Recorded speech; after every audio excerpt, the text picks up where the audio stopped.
Nah, yang ini adalah denah perkerasan beton semen atau rigid pavement. Ini ada nampak di sini petak-petak ya. Jadi ini adalah segmen-segmen dari rigid pavement.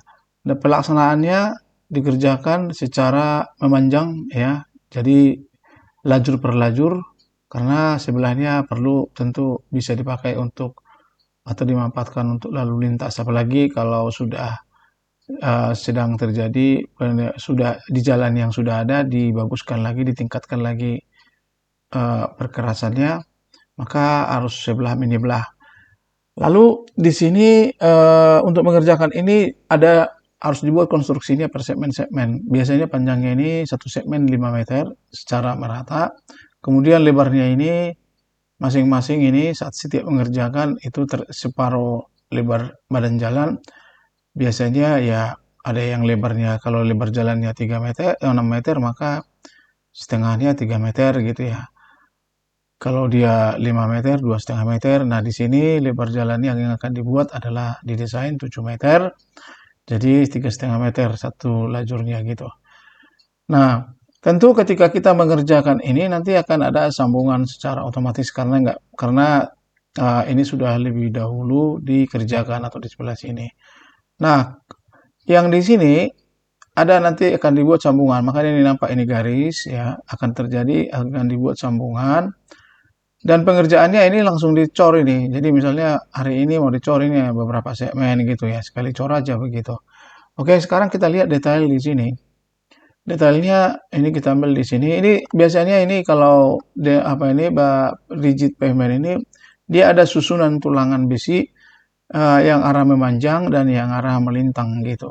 Oke, kita lihat dulu yang arah melintang di sini, yaitu potongan HH. Oke, nah ini dia potongan HH, potongan H. Ini disebut dengan tulangan dowel gitu ya. Ini dicat anti karat supaya nanti tidak karatan di dalam. Di ujung ini dikasih dengan PVC dan ini bisa main gitu loh, longgar gitu ya, bisa bergerak. Tujuannya supaya ketika sebenarnya ini dibuat, ini besi ini dowel ini adalah untuk mencegah supaya tidak bergeser gitu ya. Tapi ini tidak mati. Jadi sekali lagi ya, dowel itu tidak mati. Ini hanya satu segmen dia terikat ke sebelah kanan ini. Ya, boleh di sebelah kiri terserah gambarnya.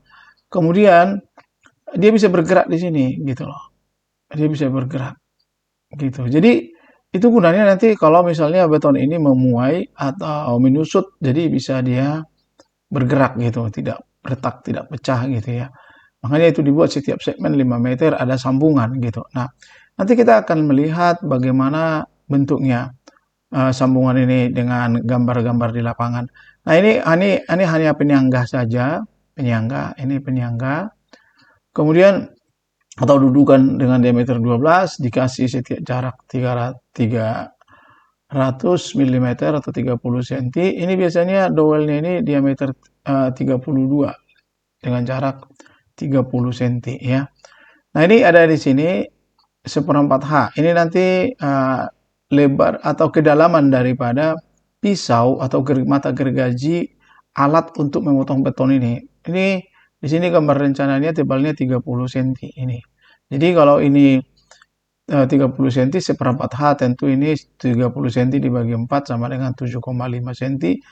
Jadi 7,5 cm masuk ke sini nanti mata gergajinya untuk menggergaji ini. Nah, ini nanti dalam perkembangannya setelah ini digergaji nanti ini akan putus sendiri gitu ya, putus sendiri. Nah, ini juga kalau ini ada biasanya dikasih di sini kayu ketika kita mengecor, nanti kita lihat. Ini gunanya untuk mengarahkan uh, patahan daripada sini gitu loh. Uh, patahan daripada pemotongan dengan gergaji ini. Jadi dia langsung sini bergerak ke sini gitu. Nah, ini gunanya untuk guide meneruskan patahan itu ke sini. Apa itu pemotongan itu gitu.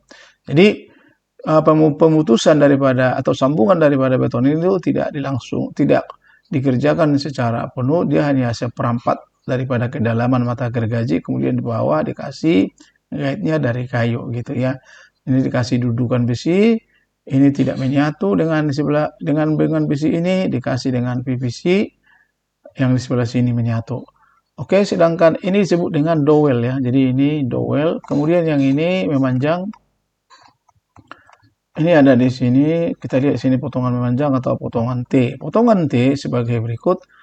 Nah, ini juga, ini kan katakanlah enggak lah di sebelah kanan sudah dikerjakan, sebelah kiri sekarang yang kita kerjakan. Nah, ini kan sudah sebelumnya kan sudah dipasang nih, jadi tinggallah ini ke sini. Ini terdiri dari diameter 22, jarak 60 cm. Ini hanya dudukan sama seperti yang tadi. Sama seperti yang tadi. Lalu ini tulangan, ini ada tulangan memanjangnya untuk mengikat supaya dudukannya itu bisa berdiri. Kemudian ini diberikan dengan jarak 60 cm. Nah, jadi ini yang disebut dengan tie bar. Sekali lagi ini namanya tie bar. Di sini nggak perlu dibuatkan apa namanya PVC tutupnya, enggak. Kalau ini sama ini kaku, jadi dia nyambung gitu. Nah, ini sambungan ini adalah sambungan karena perbedaan tahap pelaksanaan gitu. Ini udah duluan dikerjakan, tentu ini sama ini nggak bisa lagi menyatu. Demikian, mari kita lihat foto-foto di lapangan dan proses penggergajian.